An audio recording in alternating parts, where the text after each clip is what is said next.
sonuna giriyoruz. Oley!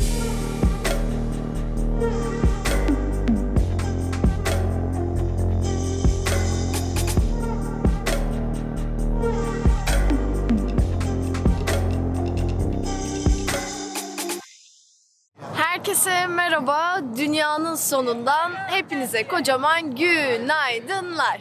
Bugün 31 Aralık 2019 ve biz dünyanın sonu olarak adlandırılan Ushuaia'dayız. Ushuaia dünyanın en güneyindeki şehir olarak kabul edildiği için dünyanın sonu olarak adlandırılıyor. Ve hatta bu şehrin mottosu dünyanın sonu her şeyin başlangıcı olarak biliniyor. Biz de 2019'un son gününü Ushuaia'da geçirmek ve dünyanın sonundaki yeni yıl günümüzü sizlerle paylaşmak istedik. Hazırsanız başlayalım. Aslında bugün için bir planımız yok. Tamamen spontane gezeceğiz. Dün geldik buraya ve şehrin içinde kamp yapabileceğimiz uygun bir yer olmadığından dolayı da şehir dışında bir yerde geceyi geçirdik. Sabah erkenden de yeniden şehre geldik. Açıkçası oldukça merak ediyoruz. Acaba insanlar dünyanın sonunda yeni yıla nasıl giriyorlar diye. Do just what you want. You're the one I trust, and I always be around when I need some loving, baby. No one else.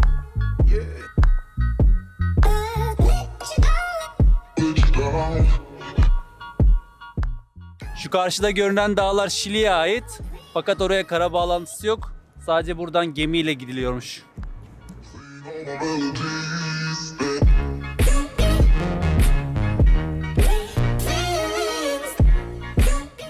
Ushuaia, Güney Amerika'nın en güneyinde bulunan ve Tierra del Fuego olarak adlandırılan bir adalar topluluğunun içinde yer alıyor. Bu adalar topluluğunun bir kısmı Arjantin sınırları içinde, bir kısmı da Şili sınırları içinde yer alıyor.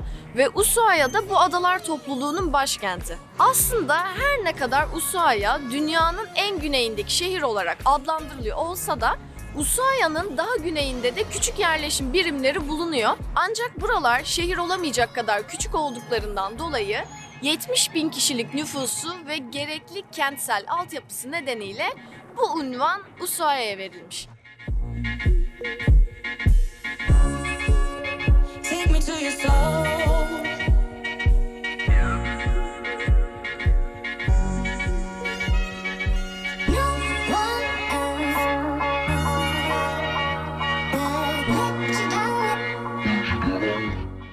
Bu arada Ushuaia Antarktika'ya en yakın limana sahip. Bu yüzden de Antarktika'ya gidecek olan kişiler için Ushuaia aynı zamanda bir kapı niteliğinde. Biz de Antarktika'ya çok gitmek istiyoruz ama gerçekten fiyatları çok pahalı. Maalesef gidemiyoruz. Ama Ushuaia'da bazı şirketlerin son dakika fırsatları oluyormuş. Biz de bir umuttur diyerek bu son dakika fırsatlarını bir kontrol etmek istiyoruz. Arkamızda birçok tur şirketi var. Şimdi gidip onlara soracağız bakalım.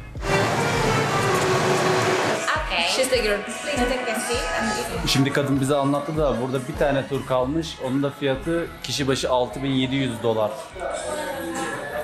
Biraz pahalı. Antarktika'ya gitmek için son dakika fırsatları bile $6.000-7.000'dan başlıyor. Antarktika'ya gidemiyoruz ama en azından bize sıcak çikolata ikram ettiler. Onu içiyoruz. Ve Beagle kanalı turu aldık. Bugün Beagle kanalını da gezeceğiz.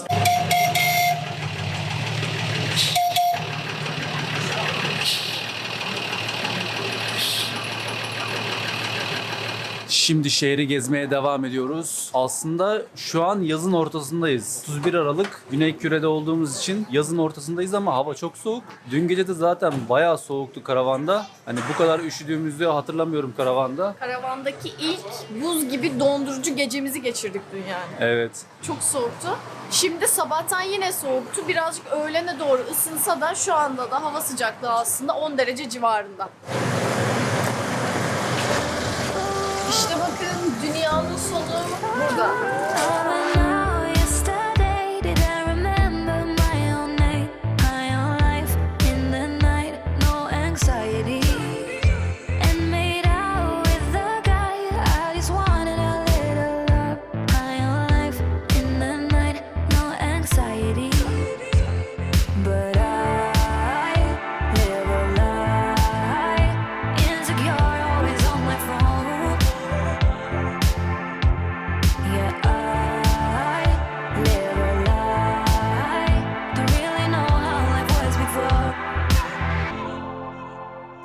Bakın dünyanın sonunda Türk mercimeğini nasıl satıyorlar. Turkish lentils. Turkish lentils. 1 kilo alalım.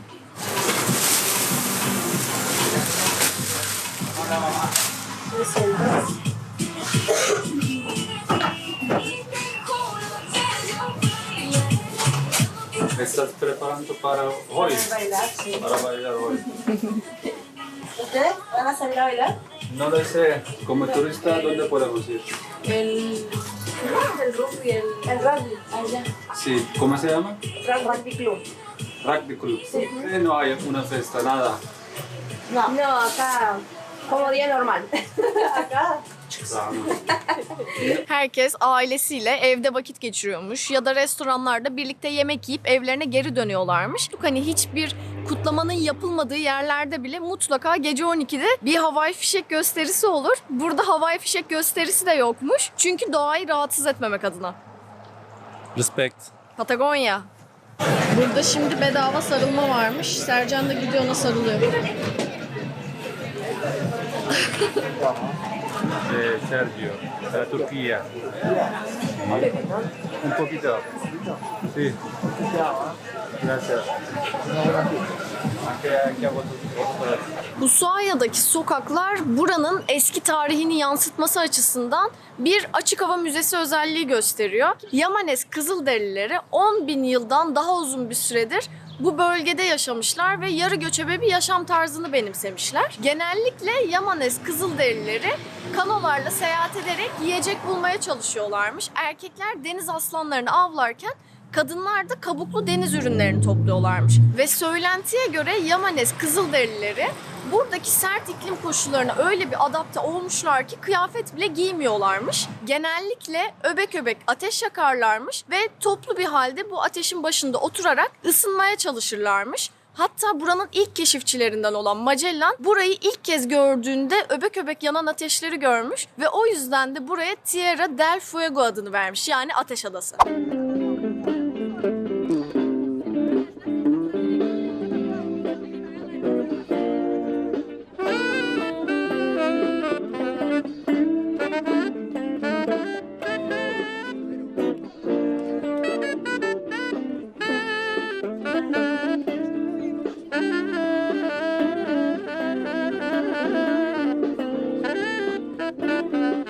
Turistlerin uğrak mekanı olan Ushuaia dünyanın sonu tabelası burası.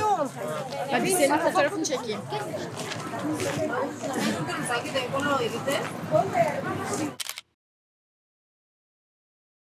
Burada Victoria ile tanıştık. Victoria Türkiye'yi çok seviyormuş. Nasılsın Victoria? Çok iyi, çok iyi. Sen? Ben de iyiyim. Ben de iyi. Görüşmek üzere. Teşekkür ederiz Victoria. Teşekkürler. Rica ederim. Have a nice trip. Dünyanın her yerinde insanlar Türkiye'ye hayran. Türkiye, seviliyorsun. Şimdi Beagle Kanal turuna geldik. Beagle Kanal turu buranın en turistik aktivitelerinden biri. Önümüzde çok uzun bir sıra var, onu bekliyoruz. Salir, por favor. Burada bir izdiham yaşanıyor ya. Bir dram var burada. A la derecha, por favor.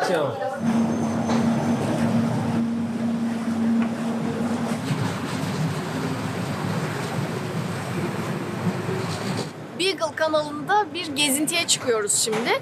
Beagle kanalı ismini Charles Darwin'in de içinde bulunduğu araştırma gemisinden almış ve bu kanalın bir kısmı Şili sınırları içinde, bir kısmı da Arjantin sınırları içinde bulunuyor. I do what I like and I do as I please. Ooh, 'cause I was born in the 90s. But I do what I like and I do as I please. Are taking care of the eggs, so you can see the nest there. Yes. Karşıdaki adada resmen yüzlerce penguen var ve bu penguenlerden dişi olanlar yaklaşık 2,5 kilo kadarmış, erkek olanlar da 5 kiloya kadar çıkıyormuş. Daha önce Kuşların Evi videosunda da bahsetmiştik oradaki penguenlerden ve deniz aslanlarından. Şu anda yüzlercesi karşımızda duruyor. When I agree, life is great, but let me live it my own way. My own life in the night, no anxiety. But I live a lie, insecure, always on my phone.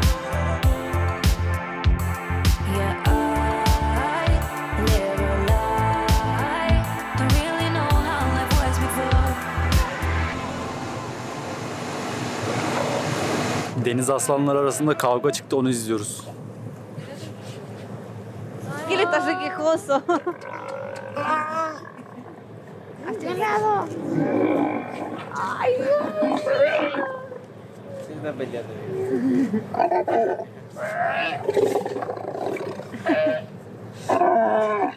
Capaz que nosotros decimos están peleando y están hablando.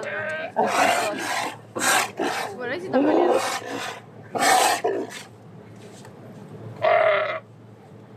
Ve arada bebek deniz aslanları da var. Çok küçük görünüyorlar. Bak bak bak. Yürüyüşüne bak.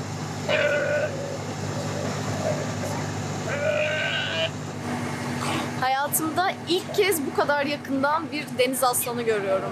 Bakışları gerçekten çok masum. Hemen yan taraf Şili. –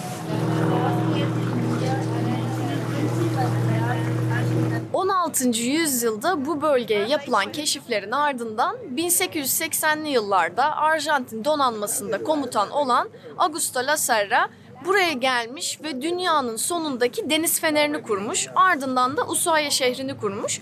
Hatta daha sonra bu deniz feneri Jules Verne'in Dünyanın Ucundaki Fener adlı kitabına ilham vermiş. Biz de şu anda geldik bu arkamda gördüğünüz deniz fenerinin o fener olduğunu düşünerek. Ama aslında o fener buradan 250 kilometre uzakta bulunuyormuş. Bunu sadece turistik amaçlarla 1990'lı yıllarda yapmışlar. Gelen turistlere hikayeyi anlatmak amacıyla. Bizi şimdi indirdiler, bir tane adaya getirdiler. 15 dakika burada takılacakmışız. Eskiden bu adada şamanas yerleri yaşıyormuş.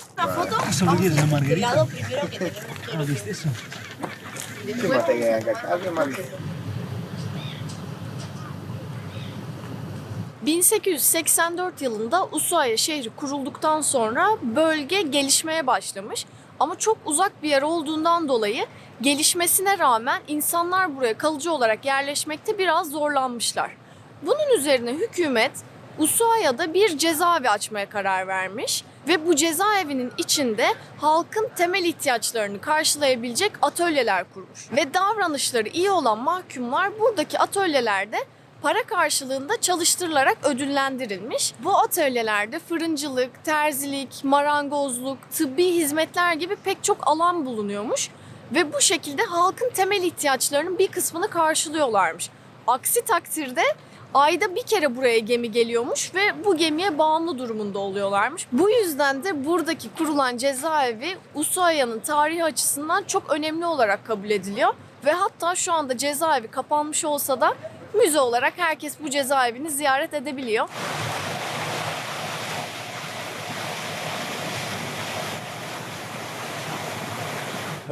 Gracias. Turdan indik. Şimdi şehre bir göz atacağız. Bakalım bir etkinlik, hareketlilik var mı yeni yıl için?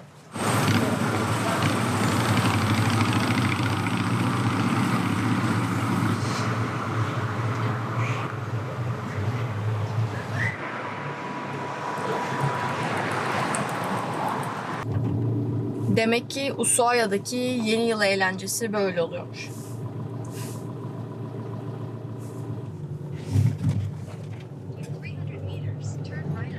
Çok güzel bir yere geldik.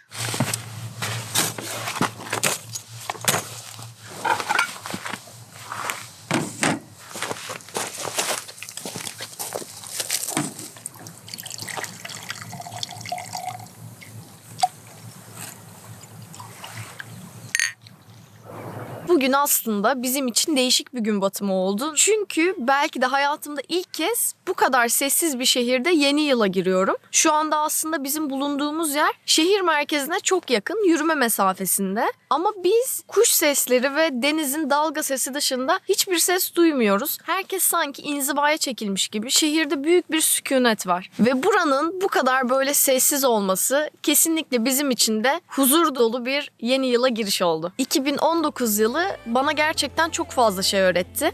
Ama bunlardan benim gerçekten en çok sevdiklerimden 2 tanesini sizinle paylaşmak istiyorum. 2019 yılında hata yapmaktan korkmamayı ve kusursuz olmayışımı sevmeyi öğrendim. Bu ikisinin bana gerçekten çok fazla şey kattığını düşünüyorum. Şimdi önümüzde yepyeni bir yıl var ve umarım bu yeni yıl hepimiz için hata yapmaktan korkmadığımız ve kendimizi her halimizle olduğumuz gibi kusursuz olmayışımızla sevdiğimiz bir yıl olur.